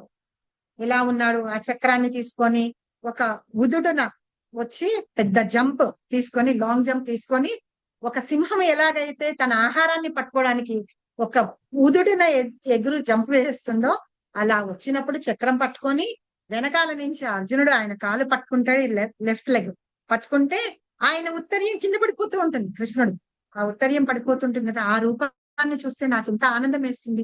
నువ్వు వచ్చి నన్ను ఇది చేసావని. అలాగే ఆ రథంలో ఉన్నప్పుడు ఏంటంటే ఆ గుర్రపు రెక్కల డెక్కల దానికి ధూళి వస్తుంది. ఆ ధూళి అంతా మొహం మీద పడుతూ ఉంటుంది. రథాన్ని నడుపుతున్నందుకు ఆయన కలిసిపోయి చెమట కారుతూ ఉంటుంది. ఆ చెమట ఆ ధూళిలో కలిసిపోయి నేను వేస్తున్న బాణాలన్నిటికీ ఆ బాణాల వర్షంగా నీకు అక్కడ గాయాలైంది. ఆ గాయాల తాలూకు రక్తం చింది నీ మొహం మీద అక్కడక్కడ పడుతుంది కదా, ఆ రూపాన్ని చూస్తే నాకు చాలా ఆనందం వేస్తుంది అని చెప్తాను అనమాట, పార్థసారథి రూపాన్ని. సో ఆ రూపాన్ని తను వెళ్ళిపోయేటప్పుడు లాస్ట్ మూమెంట్ లో భీష్మ పితామహుడు స్తుతిస్తూ ఆయన రూపాన్ని తలుచుకుంటూ ఆయన రూపాన్ని ధ్యానం చేస్తూ పార్థసారథి లోకానికి వెళ్ళిపోతారనమాట. అది కూడా ఒక వైకుంఠ లోకం, అక్కడికి వెళ్ళిపోతారు. సో ఇట్లాగేంటంటే ఆయన చెప్పారు. ఇక్కడ భీష్మ పితామహుడు దానిలో మనకి శ్రీమద్ భాగవతంలో ఉందన్నమాట, మనం కొత్తగా చెప్పుకునేదేంటి, భాగవతంలో ఉంది. అలాగా ఆయన ధామానికి తీసుకెళ్లిపోతాడు. ఆ విషయాన్ని ఇక్కడ మనకి ప్రామిస్ చేసి చెప్తున్నారు అనమాట భగవద్గీత. ఓకేనా? ఎవరికన్నా డౌట్స్ ఉన్నాయా? మాతాజీ మీరు ఎంత బాగా చెప్తారంటే ఆ కృష్ణుడు మా కళ్ళ ముందు ఉన్నట్టే చెప్పేస్తారు. ఇంకా అసలు ఎంత ఆనందం వచ్చేస్తో ఆ మనసుకి చెప్పలేను. అసలు నిజంగా అక్కడ ఉన్నాడు ఆ బుజ్జిబాబు అన్నట్టుగా అసలు ఎంత బాగుంటుందో మీ వర్ణన. నాకైతే మనసుకి చాలా ఆనందం వేసేస్తూ ఉంటుంది అనమాట. నేను మనసులో ఊహించేసుకుంటూ ఉంటాను మీరు చెబుతుంటే. మీ వర్ణన అంత బాగుంటుంది. చాలా బాగుంటుంది మాతాజీ. థ్యాంక్ యూ మనం అలా భగవంతుడిని మనం ఊహించుకోవాలి మాతాజీ. చూస్తాం కదా, ఇప్పుడు వెళ్తాము ఆబిడ్స్ టెంపుల్ కి వెళ్తాము, చాలా మంది ఏంటంటే భగవంతుడికి ఎలాంటి డ్రెస్ వేశారు, ఆ డ్రెస్ మీద ఇది వేశారు. అంత గొప్ప డిజైన్ వేయడానికి వాళ్ళు ఎంత స్కిల్స్ ఉపయోగించారు, ఎంత కష్టపడ్డారు అనే దానికంటే ఇది ఎంత కాస్ట్ అయ్యి ఉంటుంది. మీటర్ ఒక 1000 రూపాయలు ఉంటుందా? దీన్నంతా కుట్టడానికి ఎలా కుట్టారు, వాళ్ళు ఇలా కుట్టారు కదా, కుట్టడానికి ఎంత తీసుకుంటారు అవి ఆలోచిస్తారు చూసారా. అదే నాకు నచ్చింది. కాకపోతే ఏంటంటే ఇట్లా ఇన్ని రకాలుగా చేస్తారు. ఆ రోజ్ ఫ్లవర్స్ అని ఇవని అవన్నీ ఎట్లా పెడతారు. నేను అనుకుంటా ఆ స్కిల్స్ ఉన్న వాళ్ళకి ఒక పెద్ద దండం పెట్టాలి నిజంగా. వాళ్ళ చేత స్వయంగా భగవంతుడే చేయిస్తున్నాడు అని చెప్పి. అది కృష్ణ మీద వేసిన, రాధారాణి మీద వేసి సేమ్ మ్యాచింగ్ డ్రెస్సెస్ వేస్తారు చూసారా, ఎంత బాగుంటాయి. అవి చూసి ఆనందించండి. అయితే యాక్చువల్ గా ఏంటంటే చెప్తారు, ఇవన్నీ అంతా ఆ పూలమాల కానీ ఇవి కానీ భగవంతుడి మీదకి చేరినప్పుడు అవి అతిశయం పొందవుట. ఏంటంటే మేము ఇంత అందంగా ఉన్నాం కాబట్టి కృష్ణుడికి అందం వచ్చిందని అతిశయం పొందవుట. అవేమనుకుంటాయట, మేము భగవంతుడి దానికి వెళ్ళి ఆయన మాకు అందం తీసుకొచ్చాడు అని అనుకుంటాయట. ఇది నేను ఎక్కడో కృష్ణ బుక్ లోనో ఎక్కడో చదివాను. ఆ ఆభరణాలన్నీ అలా అనుకుంటాయట. ఎప్పుడైతే భగవంతుడిని చేరదామా, ఆయన కంఠం చేరదామా, ఆయన నడువుకి చేరదామా, ఆయన చేతులకి ఇక్కడ చేరదామా అనుకుంటాయట. ఎందుకు చేరదామనుకుంటాయటంటే కృష్ణుని యొక్క అందము వీటి మీద పడుతుందట. వీటి మీద పడినప్పుడు ఈ నగల యొక్క అందము ద్విగుణీకృతం అవుతుంది. సో అలాగా కృష్ణుడు ఎలాంటి నగలు పెట్టకపోయినా ఆయన అందంగానే ఉంటాడు. కానీ మనం ఏంటంటే మనం ఇంకా అందంగా చూసుకోవాలి అనుకున్నట్టుగా మనం పెట్టుకున్నప్పుడు, ఆయన అలంకరించుకున్నప్పుడు ఏంటంటే ఈ నగలు ఇవన్నీ ఇలా ఉంటాయి. అంతేగాని అవి అతిశయించవు. పుట్టిన బాబు నుంచి 6 నెలల బాబు దాకా ఇష్టం మాతాజీ. నాకు కృష్ణుడు ఆ రూపంలోనే నాకు ఇష్టం అనమాట. అదే 6 నెలల ఇప్పుడు వటపత్ర సాయిని ఈ కాలి బొటన వేలు నోట్లో పెట్టుకుంటారు కదా, అలా ఆ రూపం ఇష్టం అనమాట. నేను తలుచుకుంటే అదే తలుచుకుంటాను. మా అబ్బాయి మా చెల్లెలు కొడుకు అంటే మళ్ళీ మా అమ్మాయికి మా మనవడు వాళ్ళు పుట్టినప్పుడు అంతా నేనే నీళ్లు పోసేదాన్ని అనమాట. వాళ్ళకి నీళ్లు రుద్దుతూ అంతా నలుగు పెడుతున్నప్పుడు అంతా కృష్ణుడినే కృష్ణ కృష్ణ అనుకుంటూ పిలుచుకుంటూనే చేసుకునేదాన్ని. నాకు ఆ రూపం చాలా ఇష్టం కృష్ణుడిది. థ్యాంక్ యూ మాతాజీ, అవకాశం వచ్చింది. అది అలా వెళ్ళినప్పుడు భగవంతుణ్ణి కింద పాదాల దగ్గర నుంచి దర్శనం చేసుకుంటున్నప్పుడు ఆయన పాదాలను చూడండి. పింకిష్, మనం ఏమంటాము పాద పద్మాలు అంటాం. అందుకనే వాళ్ళు అక్కడ పాదాల దగ్గర పింక్ కలర్ ది పూస్తారు చూసారా. అది చూసేటప్పటికి నిజంగానే మనం పింకిష్ లో ఉంటాయి. మీరు ఇందాక చెప్పినట్టుగా చిన్నపిల్లలు చూడండి, వాళ్ళు ఎంత ముద్దుగా ఉంటారు, ఎంత మృదువుగా ఉంటుంది. వెన్న కూడా ఇలా పట్టుకుంటే ఇలా అవుతుంది, అందుకంటే కూడా మృదువుగా ఉంటాయి అన్నమాట భగవంతుడి యొక్క పాదాలు. సో అట్లా పింకిష్ లాగా నిజంగానే అలా ఉంటాయి కదా. అలా ఆలోచించాలి. ఏంటి పింక్ కలర్ వేసారేంటి, ఎల్లో వేయచ్చు కదా, రెడ్ వేయచ్చు కదా. అది కాదు మనకు కావాల్సి. ఆ వేసిన రంగును చూసి మనం ఇట్లా ఉందా, రేపు ఎప్పుడన్నా అలా తెల్లగా ఉన్న వాళ్ళు, అలాంటి రంగులో ఉన్న వాళ్ళు, అంత సున్నితంగా ఉన్న వాళ్ళ చేతులు గాని కాళ్ళని గాని చూడండి, ఇలా కనిపిస్తూ ఉంటుంది, పింకిష్ గా కనిపిస్తూ ఉంటాయి చేతులు కాళ్ళు అలాగా. సో అట్లా చూడండి. కొంతమంది ఉంటారు వాళ్ళ మొహంలో కనిపించేస్తుందన్నమాట, వాళ్ళు వేసుకున్న డ్రెస్ యొక్క కలరు వాళ్ళ మొహంలో రంగు కనిపిస్తుంది. సో అట్లాగా అంటే అంత కలర్ లో ఉంటారన్నమాట, వాళ్ళు అంత తెల్లగా ఉంటూ ఉంటారు. అలాగా కృష్ణుని వర్ణించుకోండి, కృష్ణుని చూడండి, కింద నుంచి వెళ్ళండి. ఆ ఒంటికాల మీద అలా పెట్టుకొని నుంచున్నారు, మనం ఒకసారి అసలు కాలు పెట్టుకొని నుంచలేము. పిల్లల చేతి వేయించాలంటే ఎంత కష్టంగా ఉంటుంది, త్రిభంగి ఆకారంలో నుంచోబెట్టాలంటే ఎంత కష్టపడేవాదాన్ని అంటే నేనైతే పిల్లల్ని వాళ్ళని ఎలా పెడితే మాతాజీ మా స్కూల్లో టీచర్స్ కూడా ఎంత పనిష్మెంట్ ఇవ్వరు. అంటే పాపం వాళ్ళని ఏం చేసేదాన్ని అంటే వెనకాల ఒక స్టాండ్ లాగా అన్నమాట, ఇలాగా స్టాండ్ లాగా ఉంటుంది కదా, ఫ్యాన్ స్టాండ్ ఉంటుంది, అట్లాంటి స్టాండ్ ఒకటి ఉండేదన్నమాట. ఆ స్టాండ్ పెట్టి కనిపించదు, ఈ పంచె కూడా కవర్ అవుతుంది కదా, కనిపించకుండా దానికి పెట్టి ఆనుకొని నుంచోమని చెప్పేదాన్ని ఆ పిల్లలకి. సో అట్లాగే ఏంటంటే అలాగా నుంచున్నాడు కృష్ణుడు. అబ్బా, ఆ ఆకారంలో నుంచోవడం ఎవరి వల్ల అవుతుందా? అలా నుంచోవడం, మూడు వైపులు ఇలా వంపు తిరిగి నుంచోవడము. సరే మనము వేస్తాము వస్త్రాలు, అవి నిజంగా ఎంత గొప్పగా చేయించుకున్నావు నువ్వే. అలా ఇంకా విగ్రహానికి అలా కట్టడం అంటే ఎంత కష్టం. నేను దామోదరం అంతప్పుడు ఆ పిల్లలు వైష్ణవి ఫారం వాళ్ళు కడుతుంటే నేను అనుకున్నా, ఇంతసేపు కడుతున్నారు ఏంటి వీళ్ళు అని. మామూలుగా బొమ్మ ఎట్లా ఉంటుంది, విగ్రహం కాలు మీద కాలేస్తుంది, దానిలోంచి అలా పంచ కట్టాలి అంటే చాలా కష్టం. సో వాళ్ళు అలా కడుతూ ఉన్నారన్నమాట. అవి చూడండి, ఆయన మెళ్ళో వేసినవి నిజమైన బంగారమా వెండి అలాంటివి కాకుండా, లేకపోతే ఎంత కాస్ట్ అయింది, ఎంత బట్టలు ఎంత అయింది కాకుండా, ఆ భగవంతుడి యొక్క రూపాన్ని చూస్తూ చేశారనుకోండి, అది రాధా మదన్ మోహన్ మన మనసులో నిలిచిపోతారన్నమాట. సో ఇది ఈ గుహ్యమైన జ్ఞానాన్ని ఎవరు చెప్పారు? అర్జునుడికి కృష్ణుడు చెప్పాడు. 11 అయింది. ఈ శ్లోకం ఒక్కటి చదివేసి మళ్ళీ రేపు కూడా చదువుకుందాం, ఓకేనా? ఆల్రెడీ 4 వెళ్ళిపోయినారు. చదువుదామా, రేపు చదువుదామా? చదువుదాం మాతాజీ. చదవండి మాతాజీ శ్లోకం. మిగతా వాళ్ళు కూడా, సరే. తర్వాత ఇప్పుడు ఏమన్నారు? అలా మిమ్మల్ని మీరు ఆ 4 పనులు చేయండి. ఏంటి? నన్ను ధ్యానించండి, నాకు నమస్కారం చేయండి, నా భక్తుడు అవ్వండి, నాకు నమస్కారం చేయండి. ఈ 4 చేస్తే కనుక నా దగ్గరకు వస్తారు. అవన్నీ చేయలేము అనుకోండి మీరు, అంటే పూజ చేయమన్నాము ఇవన్నీ, వాటన్నిటికి మీనింగ్ చెప్పాను కదా, అవన్నీ ఏమీ చేయలేరు అనుకోండి, ఒక్క పని చేయండి. ఏం చేయండి అంటే నాకు శరణు పొందు. ఎలా శరణు పొందుతారు అనేది ఇక్కడ చెప్తారు. సర్వధర్మాన్ పరిత్యజ్య మామేకం శరణం వ్రజ అహం త్వాం సర్వ పాపేభ్యో మోక్షయిష్యామి మా శుచః. అందరు చదవండి. హరే కృష్ణ మాతాజీ చదవనా? చదవండి.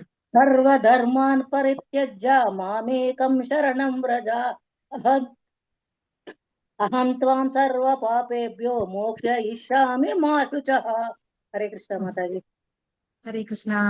హరే కృష్ణ మాతాజీ. సర్వధర్మాన్ పరిత్యజ్య మామేకం శరణం వ్రజ అహం త్వా సర్వ పాపేభ్యో మోక్షయిష్యామి మా శుచః. హరే కృష్ణ. హరే కృష్ణ మాతాజీ. హరే కృష్ణ. చదవండి. సర్వధర్మానం పరిత్యాజ్య మామేకం సర్వధర్మాన్ మాతాజీ. సర్వధర్మాన్ పరిత్యాజ్య మామేకం శరణం వ్రజ అహం త్వం సర్వ పాపేభ్యో మోక్షయిష్యామి మా శుచిః. పరిత్యజ్య మామేకం శరణం వ్రజ అహం త్వాం సర్వ పాపేభ్యో మోక్షయిష్యామి మా శుచః. నెక్స్ట్. సర్వధర్మాన్ పరిత్యజ్య మామేకం శరణం వ్రజ అహం త్వాం సర్వ పాపేభ్యో మోక్షయిష్యామి మా శుచః. సర్వధర్మాన్ పరిత్యజ్య మామేకం శరణం వ్రజ అహం త్వాం సర్వ పాపేభ్యో మోక్షయిష్యామి మా శుచః. హరే కృష్ణ. హరే కృష్ణ మాతాజీ. సర్వధర్మాన్ పరిత్యజ్య మామేకం శరణం వ్రజ అహం తా సర్వ పాపేభ్యో మోక్షయిష్యామి మా శుచః. మా గురు మంత్రంలో ఇదే మేము రోజు చదివేది, మేము నామాత్రాలు అయితే వచ్చిన మంత్రము. చదువుతారా మాతాజీ? రోజు చదవండి.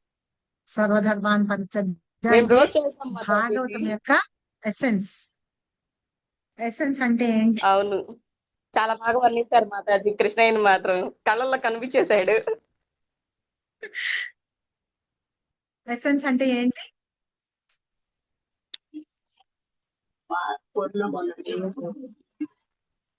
ఎసెన్స్ అంటే ఏంటి? సారం సారం అంటారు. అవును, ఇది ఎసెన్స్ ఆఫ్ భగవద్గీత అంటాము ఈ శ్లోకాన్ని. భగవద్గీత యొక్క సారమే ఈ శ్లోకం అన్నమాట. కాబట్టి అందరూ బై హార్ట్ చేయండి ఈ శ్లోకాన్ని. నేను చదువుతా మాతాజీ. చదవండి మాతాజీ, ఎవరెవరు చదవలేదు చదవండి. హరే కృష్ణ మాతాజీ. నేను చదివాను మాతాజీ. చదవండి. సర్వధర్మాన్ పరిత్యజ్య మామేకం శరణం వ్రజ అహం తా సర్వ పాపేభ్యో మోక్షయిష్యామి మా శుచః. హరే కృష్ణ. హరే కృష్ణ కృష్ణ మాతాజీ. చదవండి. చదువు. హరే కృష్ణ. సర్వధర్మాన్ పరిత్యజ మమేకం శరణం వ్రజ అహం త్వాం సర్వ పాపేభ్యో మోక్షయిష్యామి మా శుచః. థ్యాంక్ యూ మాతాజీ. హరే కృష్ణ. హరే కృష్ణ. ఇంకెవరు చదువుతారు? సర్వధర్మాన్ పరిత్యజ్య మామేకం శరణం వ్రజ అహం త్వాం సర్వ పాపేభ్యో మోక్షయిష్యామి మా శుచః. హరే కృష్ణ మాతాజీ. హరే కృష్ణ మాతాజీ. హరే కృష్ణ. సర్వధర్మాన్ పరిత్యజ్య మామేకం శరణం వ్రజ అహం త్వా సర్వ పాపేభ్యో మోక్షయిష్యామి మా శుచః. హరే కృష్ణ. సూపర్. హరే కృష్ణ. ఇంకెవరెవరన్నా ఉన్నారు? హరే కృష్ణ మాతాజీ. మాతాజీ చదవండి. సర్వధర్మాన్ పరిత్యజ్య మామేకం శరణం వ్రజ అహం త్వాం సర్వ పాపేభ్యో మోక్షయిష్యామి మా శుచః. సూపర్. మనం రేపు కంటిన్యూ చేసుకుందాము. ఈ శ్లోకం చదువుకొని మళ్ళీ ఈ శ్లోకం యొక్క మీనింగ్, ఇది గుహ్యమైన జ్ఞానం అని చెప్పారు కదా కృష్ణ, అది ఏంటి అని మళ్ళీ రేపు చదువుకుందాం మనం. ఓకే, ఎవరికైనా ఏమైనా డౌట్స్ ఉన్నాయా? హరే కృష్ణ మాతాజీ. మొన్న ద్రౌపదిది నాకు క్లియర్ అవ్వలేదు మాతాజీ. ఏ